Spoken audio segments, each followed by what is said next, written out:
예, 할렐루야.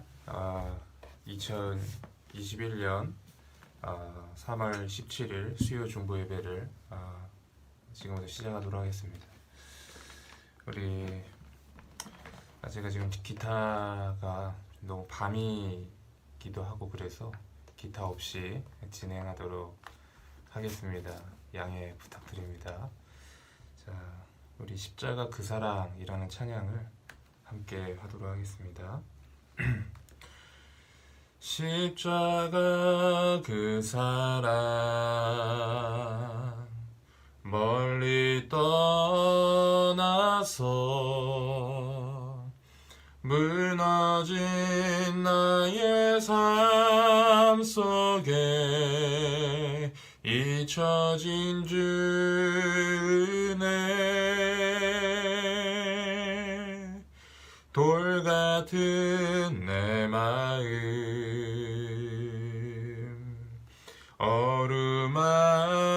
어루만지사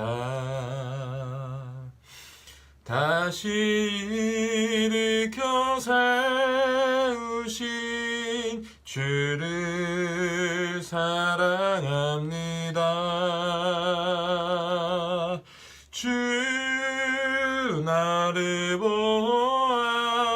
보아시고 날 붙드시리. 나는 보배롭고 존귀한 주님의 자녀라. 주 나를 보아시고 날 붙드시리. 나는 보배롭고 존귀한 주의 자녀라. 지나간 일들을 기억하지 않고 이전에 행한 모든 일 생각지 않으리. 사막의 강물과 길을 내시는 주 내 안에 새 일행하실 주만 사랑합니다. 주 나를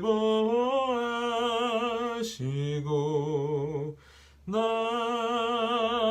붙드시리.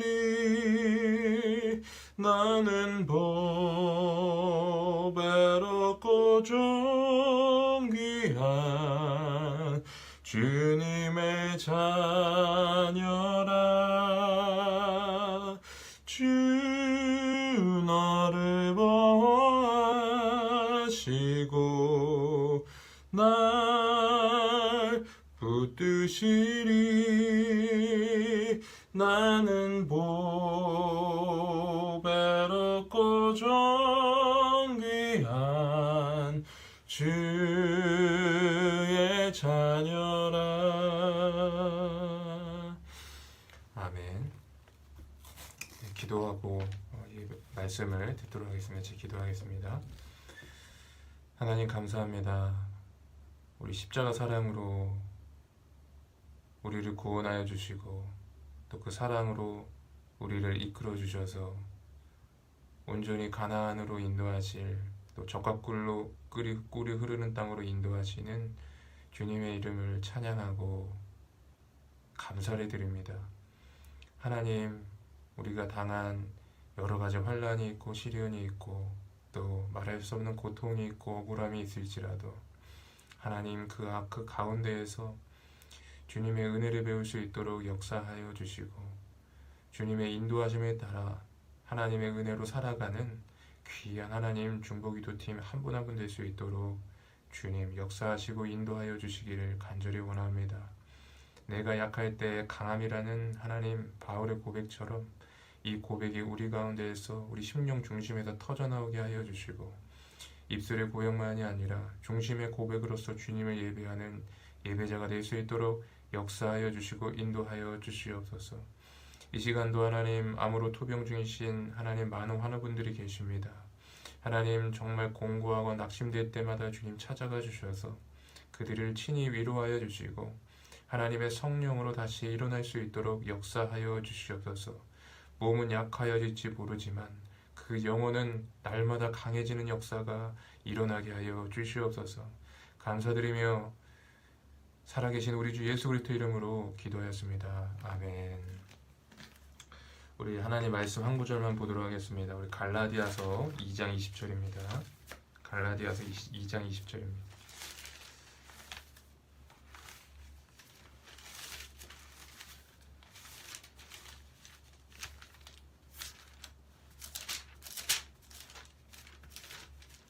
네, 갈라디아서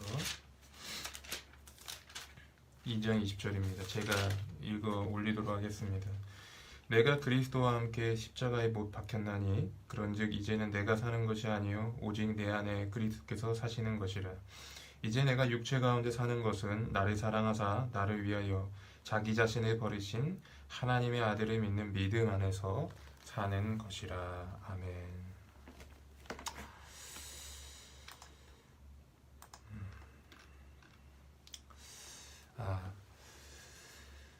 오늘은 말씀의 제목을 특별하게 사실 설교 말씀 썼지만 말씀의 제목을 특별하게 정하지는 않았는데 이렇게 붙이면 좋을 것 같습니다. 광야 가운데에서 하나님과 동행하는 법을 배우는 방법. 그런 주제가 맞을지 모르겠지만 아무튼 이런 제목으로 여러분과 말씀을 나누도록 하겠습니다. 사람들은 보통 인생을 얘기할 때 인생을 산에 오르는 것에 비유하곤 합니다. 마치 정상에 열심히 노력해서 올라가면 그 정상에 승리가 있고 기쁨이 있고 또 행복이 있고 뭔가 성취가 있다라고 생각을 합니다. 그래서 인생에서 뭔가 열심히 이루기를 원하고 마치 산에 오르는 것처럼 열심히 무언가를 하는 것이죠. 그러나 여러분 성경적으로 볼 때 성경적인 인생관은 무엇이냐 하면 산에 오르는 것이 아니라 성경적인 인생관은 광야를 지나는 것입니다. 네, 광야를 지나는 것이다. 여러분 산에 오를 때에는 코스가 있죠. 산에 오르는 것에는 길이 있습니다. 아무리 험준한 에베레스트 산이라 할지라도 그 오르는 코스가 있습니다. 그리고 그 코스에 따라 정해진 코스에 따라 정상에 오르는 것입니다. 그러나 광야에는 길이 없어요. 어제 있던 길도 오늘 없어질 수 있고 또 오늘 없던 길도 내일 생겨날 수 있는 곳이 바로 광야입니다. 길이 있다고 할지라도 바람이 한번 휙 하고 불고 지나가면 금세 길이 없어지는 곳이 광야라는 것이죠. 그래서 이 광야에서는 하나님을 의지하고 하나님을 의뢰할 수밖에 없는 것입니다. 또 광야에서 산에 오르는 것에서는 자기를 의지하는 그런 부분이 많이 강조가 됩니다. 그래서 열심히 해가지고 정상에 오르는 것을 많이 강조하고 또 적극적인 사고와 긍정적인 사고를 가지고 열심히 하면 누구든지 성공하고 행복한 삶을 살 수 있다라고 생각합니다. 그러나 광야는 그렇지가 않아요. 광야는 철저하게 자기를 비울 때에만 길을 찾을 수 있는 것이 광야입니다. 자기를 의지할 수 없어요. 자기의 경험도 자기가 그동안 해왔던 어떤 경험도 자신의 지식도 광야에선 다 소용없게 됩니다. 오로지 그날 주시는 하나님의 말씀을 따라 살아갈 때에 광야를 갈 수가 있고 인도함을 받을 수가 있다라는 것이죠. 그래서 산을 오르는 것을 말할 때에는 그런 인생관을 살 때에는 어떤 자아 실현이라든가 자아를 성취하는 것에 세상 사람들이 많이 관심이 있습니다. 그래서 자기 개발법이라든가 그런 책도 많이 유행을 하죠. 그러나 광야 가운데서 우리가 할 수 있는 것은 뭐냐? 자기를 비우는 것입니다. 자기를 부인하는 것이고 십자가를 배우는 것이 광야라는 것입니다. 그래서 이 광야는 자기를 부인하는 곳이자 십자가를 만나는 곳이기도 합니다. 그러나 어떻게 보면 세상 사람들의 눈으로 볼 때 이렇게 광야를 지나는 것이 고생스러운 길 같고 어려운 일 같을지 모르겠지만 여기에는 놀라운 은혜와 영광이 있는 줄 믿습니다. 왜 그러냐 하면 이 광야에 하나님이 계시기 때문이고 하나님을 만날 수 있는 곳이 바로 광야이기도 하기 때문에 그렇습니다. 저는 오늘 말씀을 준비하면서 제가 처음에 제가 좀 암이라는 질병을 갖고 마음이 답답하고 괴로워할 때가 이렇게 생각이 났습니다. 그때는 왜 이 병이 나에게 왔는가, 또 이 불행한 일을 내가 왜 경험해야 하는가를 놓고 얼마나 많이 원망했는지 모릅니다. 그리고 얼마나 많이 낙심했는지 몰라요. 한 번은 마음이 너무 답답하고 힘들어서 이 기도원에 가려고 하는데 주변 사람들의 모습이 다 행복해 보이는 것입니다. 나만 빼고 다 정말 행복하고 너무 부러워 보이는 거예요. 기도원 가는 길에 버스에 탔는데 앞에 한 청년이 다이어리에 미래를 향해서 무언가를 계속 계획하고 다이어리에 무언가를 적는 모습을 보면서 너무나도 얼마나 그 모습이 부럽던지 모릅니다. 그런데 제가 이후에 중보기도팀을 맡게 되고 또 여러 기도 제목을 받으면서 또 여러 가지 질병을 갖고 있는 성도님들을 보면서 이게 나만의 문제가 아니구나. 정말 사람마다 또 성도님들마다 뭐 크고 작은 어떤 차이는 있겠지만 다 문제를 가지고 있고 또 어려움이 있고 또 억울한 일이 있고 힘든 일이 있구나라는 사실을 깨닫게 되었다는 거예요. 여러분은 어떻게 생각하십니까? 여러분, 신앙이라는 것이 단지 정말 주님 믿으면 복 받는 일이라 그렇게만 생각하십니까? 물론 그런 부분도 있지만 신앙의 근본적인 목적은 바로 그런 데 있는 것이 아니라 하나님과의 만남에 있다라는 것이에요. 하나님이 우리 가운데 광야의 가정 허락하시는 이유가 무엇인가? 끊이지 않는 시험거리가 오게 하시는 것은 무엇인가? 왜 이런 어려움을 허락하시는 것인가? 그 이유는 무엇인가? 그것은 바로 광야 가운데에서 어려운 환경을 통해서 또 환난과 고난을 통해서 하나님을 의지하는 법을 배우기를 원하신다는 거예요. 하나님을 의지하는 법만, 오로지 하나님만을 신뢰하는 법, 그거를 배우기를 원하신다는 것이죠. 여러분, 오늘날 우리가 처해 있는 환경을 보시기 바랍니다. 여러분, 얼마나 좋은 것들이 많아요. 많은 신앙인들이 신앙생활을 하지만 정말 어떻게 보면 하나님 없이도 예수님 없이도 정말 즐겁게 살 수 있을 것 같은 환경이 우리 가운데 얼마나 많은지 몰라요. 냉장고를 열면 맛있는 음식이 있고 또 기분이 안 좋으면 재미있는 영화나 또 백화점 쇼핑을 하면 금세 기분이 풀어질 것 같습니다. 그리고 병원도 가까이 있고 또 요새는 뭐 캠핑도 다니고 물론 그런 것이 다 악이라고 다 뭐 선과 악으로 다 그런 게 아니죠. 가치 중립적인 것이죠. 물론 그런 것도 뭐 중요한 부분 중에 하나겠지만 우리가 하나님 없이 이런 것만 의지하고 살아간다면 우리가 진정으로 신앙인이라고 할 수가 있겠습니까? 하나님을 사랑하는 사람이라고 할 수 있겠습니까? 그렇다면 여러분, 하나님께서 우리 가운데 고난을 허락하시고 어려움을 허락하시는 이유는 분명히 있다고 저는 믿어요. 그건 뭐냐면 바로 광야 가운데에서 아무것도 의지할 수 없는 병원도 없고 냉장고도 없고 백화점도 없고 극장도 없는 곳에서 하나님만 의지하는 법을 배우게 하심으로써 친히 하나님을 경험하게 하시고 하나님을 알게 하시고 하나님과 더 가까이 하시기 위해서 광야로 우리를 부르셨다라는 거예요. 때로는 우리 가운데 어려움이 찾아올 수 있어요. 환난이 올 수 있습니다. 그러나 우리는 그 가운데에서 하나님의 뜻과 목적을 깨달을 줄 알아야 되는 줄 믿습니다. 얼마 전에 제가 이재철 목사님의 설교를 들은 적이 있어요. 그래서 진짜 올바른 신앙생활하고 정말 승리하는 그리스도인이 되기 위해서는 우리가 어떤 것이 필요한가? 이지춘 목사님이 이런 말씀하셨어요. 두 눈을 가진 그리스도인이 돼야 한다. 뭐 우리나라 말에는 이 복수라든가 쌍수의 어떤 그런 의미가 없어요. 뭐 영어만 하더라도 그 눈을 표현할 때 eyes라고 표현하잖아요. 복수로 표현하는데 우리는 그냥 눈이라고 표현하잖아요. 눈이 두 개임에도 불구하고 히브리어도 눈을 에나임이라 그래서 쌍수로 표현합니다. 이 두 개의 눈이라고 표현을 해요. 그냥 우리나라 말은 그냥 뭉뚱그려서 눈이라고 말합니다. 근데 이게 왜 이렇게 중요하느냐? 눈이 두 개 있는 것은 뭐냐? 그 목사님 말씀하신 하나는 현실을 바라보고 하나는 그 현실 너머에 있는 하나님의 은혜, 역사를 바라봐야 한다는 거예요.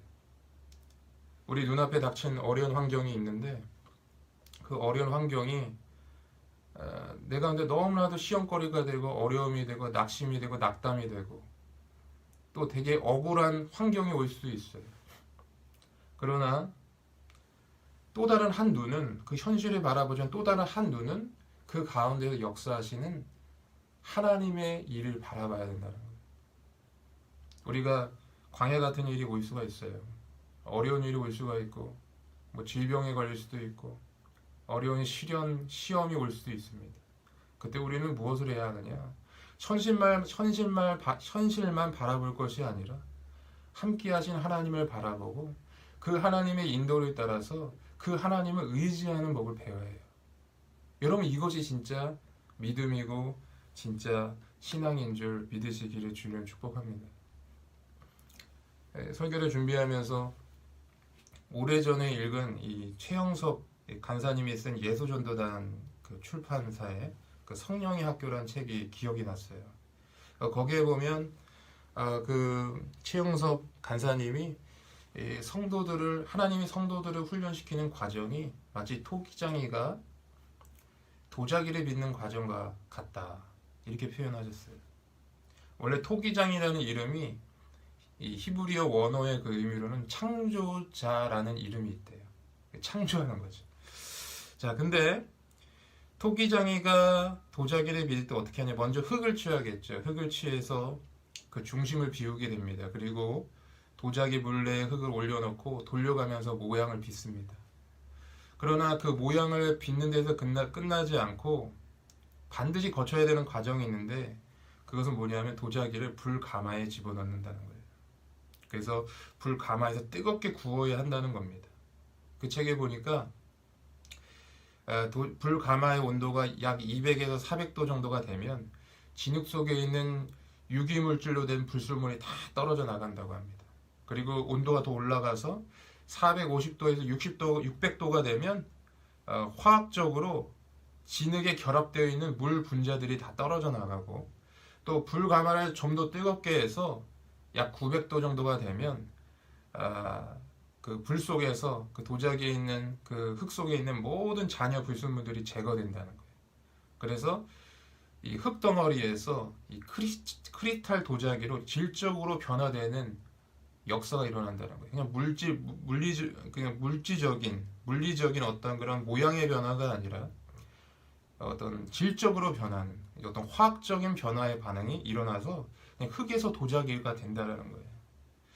여러분 히브리서 12장 6절에 보면 6절에서 8절에 보면 이렇게 되어 있습니다. 주께서 그 사랑하시는 자를 징계하시고 그가 받아들이시는 이들마다 책찍질하심이라. 8절에 보니까 계속 이렇게 되어 있습니다.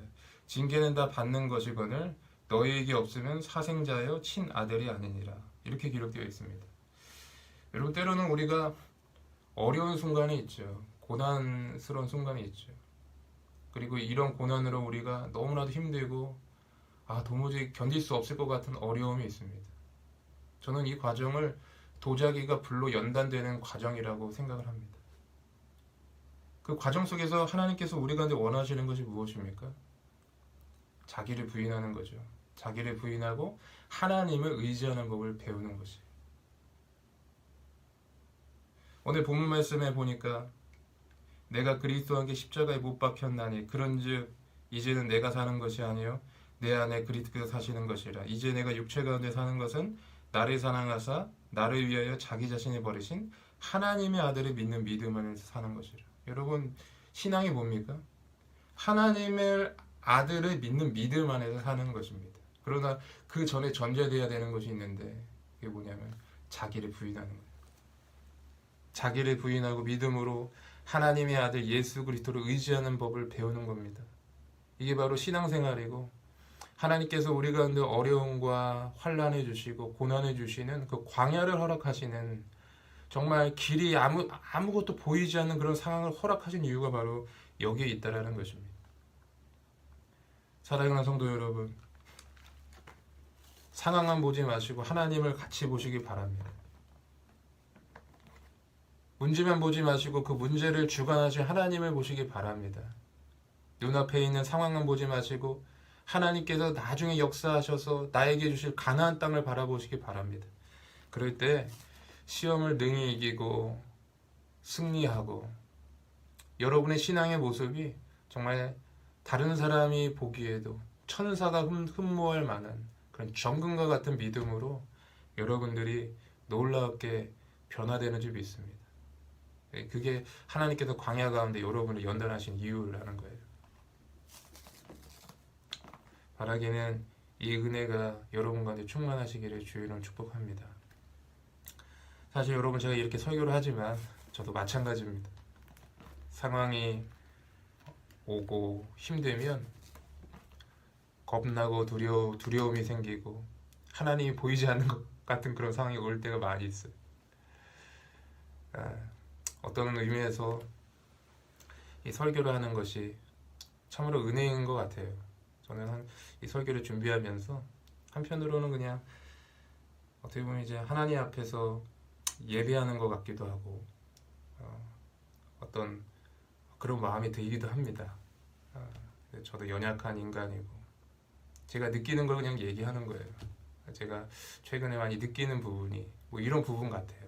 하나님께서 어떤 이런 상황 속에서, 환경 속에서 나에게 말씀하시는 부분이 하나님을 의지해라, 하나님을 붙들어라, 그런 마음을 계속 주시는 것 같습니다. 아마 여러분에게도 뭐 설교자를 통해서 동일한 말씀을 전하시는 줄 믿습니다. 바라기는 그와 같은 은혜가 저 여러분 가운데 있기를 주님을 축복합니다. 기도하겠습니다. 서해준 감사합니다. 오늘 이렇게 말씀을 통해서 은혜의 말씀의 떡을 나누게 하시며 감사합니다. 우리가 오병이어를 생각합니다. 정말 제가 믿음으로 정말 보잘것없는 물고기 2마리와 떡 5개와 같은 이 보잘것없는 이 말씀을 전했지만 주님이 축복하시면 오병이어의 기적으로 말미암아 놀라운 많은 이들이 은혜 가운데 거할 줄 믿습니다. 하나님의 축복이 임하게 해주시고 은혜가 임하게 하여 주시고 말씀의 축복이 임하게 하여 주시고 듣는 이마다 깨닫는 귀를 열어주시고 마음에 감동이 되게 하시고 뜨거움 허락하여 주시고 성령의 충만함 허락하여 주셔서 하나님 정말 고된 이 시련의 시기 가운데 하나님의 은혜가 충만히 넘쳐날 수 있도록 역사하여 주시옵소서. 그렇습니다. 이제는 내가 사는 것이 아닙니다. 내 안에 그리스도께서 사시는 것입니다. 정말 질그릇에 담긴 보화와 같은 주님, 우리의 질그릇에 주님의 보화가 담겨 있습니다. 정말 연약한 우리 가운데 담겨 있는 주님을 드높일 수 있고 높일 수 있는 은혜가 더욱 넘쳐나게 하여 주시옵소서. 감사드리며 우리를 구원하신 예수 그리스도 이름으로 기도하였습니다. 아멘.